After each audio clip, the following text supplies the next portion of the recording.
Catman is here, and on the line with us, Catman, we have maybe the greatest columnist in the United States these days, and Australia, That's right, for the greatest newspaper, the New York Post. Her name is Miranda Devine. Let's bring her in. Good morning, Miranda.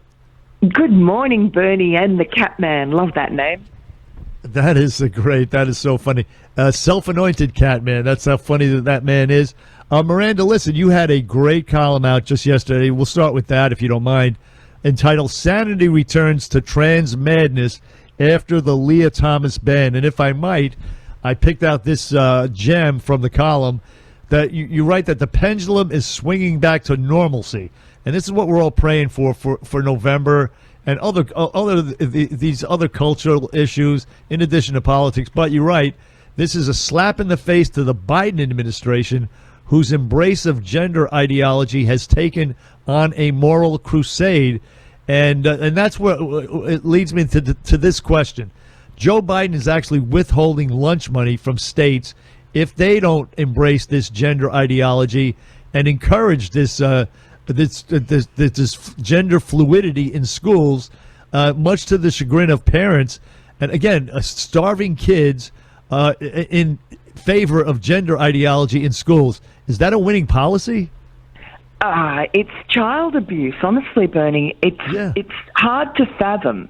The Democrats got a slap in the face in Virginia when Glenn Youngkin won, and that was really driven by mama bears and papa bears in schools who were really furious about their children being sort of brainwashed with this kind of stuff and critical race theory. And, they fought back. And this has woken up. These are people who voted for Joe Biden. And out in the suburbs, they saw what was happening to their kids because they were watching these Zoom classes, and they don't like it.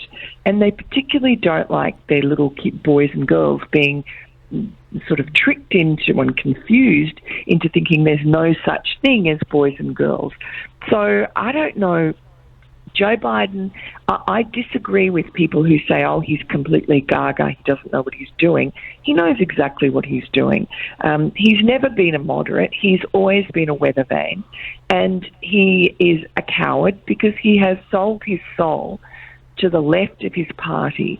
That's what he had to do to get the nomination to become president. And that's what he's done ever since. He's in lockstep with them. And this executive order that he signed last week was just disgusting. Basically, it's overriding state laws like in Florida with Ron DeSantis, which protect parents' rights and protect girls' sports. And basically, he's promoting transgender drugs and surgery for kids. Which is, as you point out, child abuse, and so well said, Miranda. What a coward. That's what he's doing. He's pandering. He's a weather vane. He's a coward, and he knows what he's doing. And it's just so dangerous. And the American people, by far, they're not for this lunacy. They're not for it at all. So he's only committing political suicide in addition to being, cruel to kids. It is Bernie, what I was really mad as hell about was that woman in charge of diversity at Disney World, where she decided that her 5-year-old and 6-year-old, one of them was going to be transgender and the other one is going to be pamgender. And she is abusing the 5-year-old and 6-year-old for a mother to do that to young kids. I said to the Attorney General of Florida, this person should be brought up on charges of cruelty to young kids, because you can't do that to young innocent kids that know nothing about anything. No, it's sick, and in this case with this new policy, this swimming organization, if parents decide to allow their son to get his onions whacked off, or chemically castrated, whatever it is, before he turns 12, that's the policy. Then he can go on and participate in women's sports. But I believe nobody under 18 should be allowed to mutilate their genitals. You can't even get a tattoo until you're 18. You can't buy liquor until you're 18. A lot of things, but you can get your private parts whacked off. I mean, it doesn't make sense, Miranda. Oh, 100%. I mean, you can't drink until you're 21. This is parents have it's some sort of disease that they have, some social contagion, Munchausen by proxy or whatever. They have fallen for this kind of gender craziness, and they're taking it out on their children. I mean, every little kid, my boys used to dress up as Batman and all sorts of fantastical figures, and that's what kids do. They have a lively imagination, and if you seize on what they're saying, they will just and say, "Oh, are you really Batman?" You could actually make them think they're Batman and grow up to want to be Batman. It's just they're so malleable and so sweet that it's just ridiculous and cruel. And for Joe Biden as president to be pandering to this, as you said, and encouraging it, and also trying to damage a governor like Ron DeSantis, who's actually been very bold, for him to come out and go to war against Disney and really cut off a lot of their benefits in Florida was pretty courageous. And he's still being abused by people who are calling him a homophobe and a transphobe and all this other ridiculous stuff, calling the legislation "Don't Say Gay." It has nothing to do with saying gay. It just says don't give radical sex education to kindergartners and first and second graders.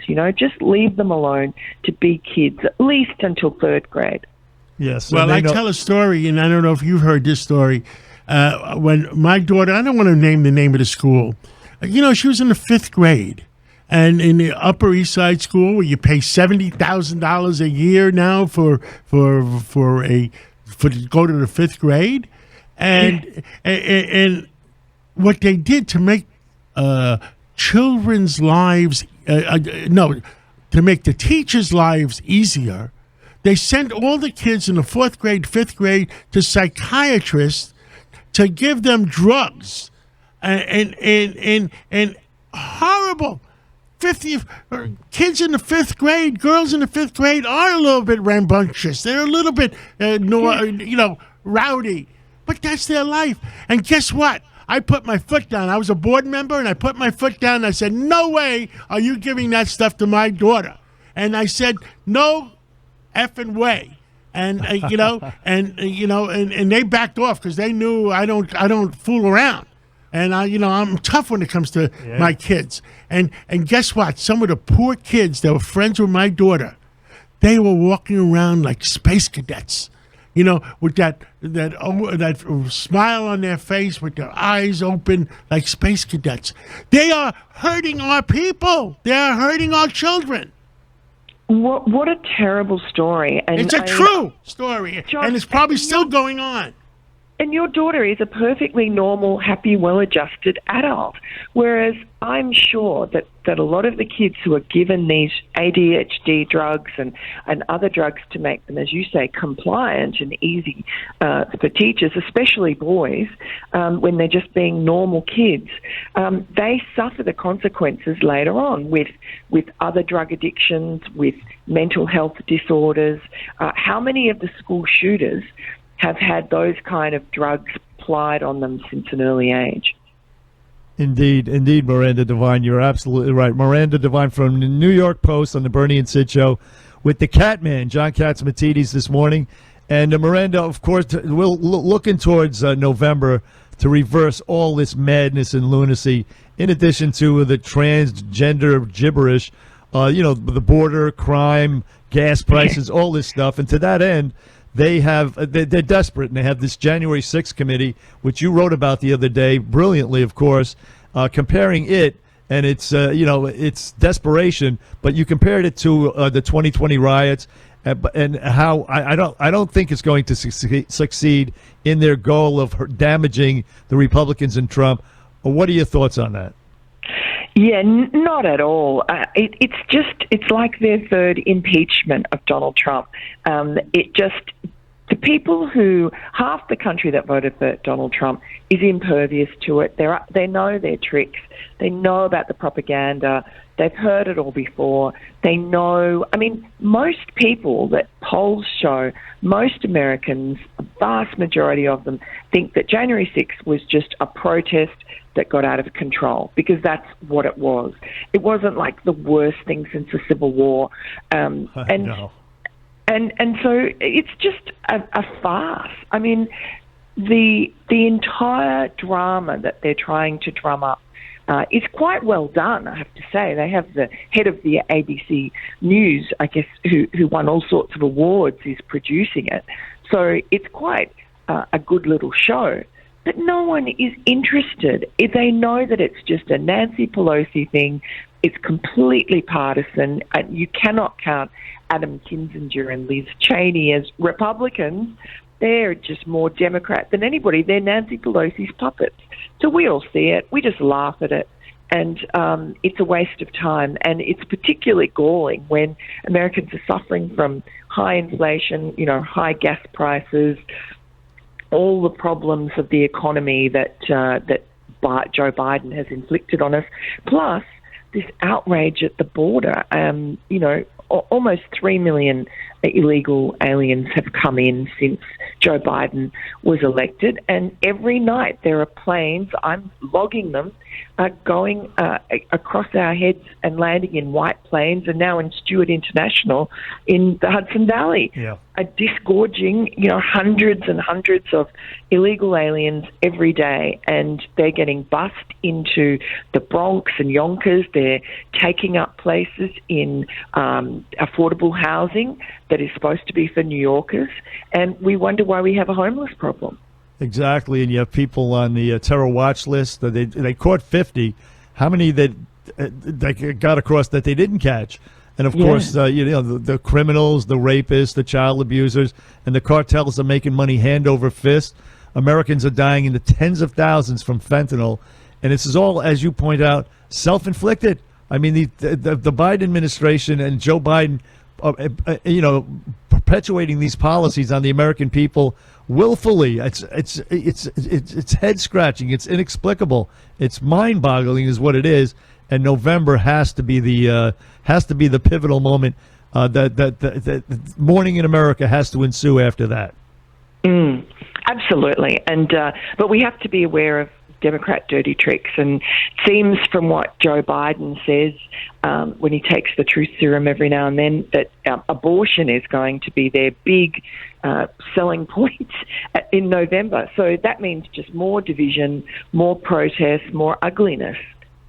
Yeah, indeed. And that decision is supposed to come down any day now. We can look for, we don't even know. Brett Kavanaugh could decide to say, I uphold Roe v. Wade. We don't even know. But apparently the opinion by Alito says otherwise. We'll find out in the days coming. But Miranda Devine, you are brilliant. The New York Post, check her out. Read her columns. She's terrific. You can get her on NewYorkPost.com as well if you miss any of the past columns.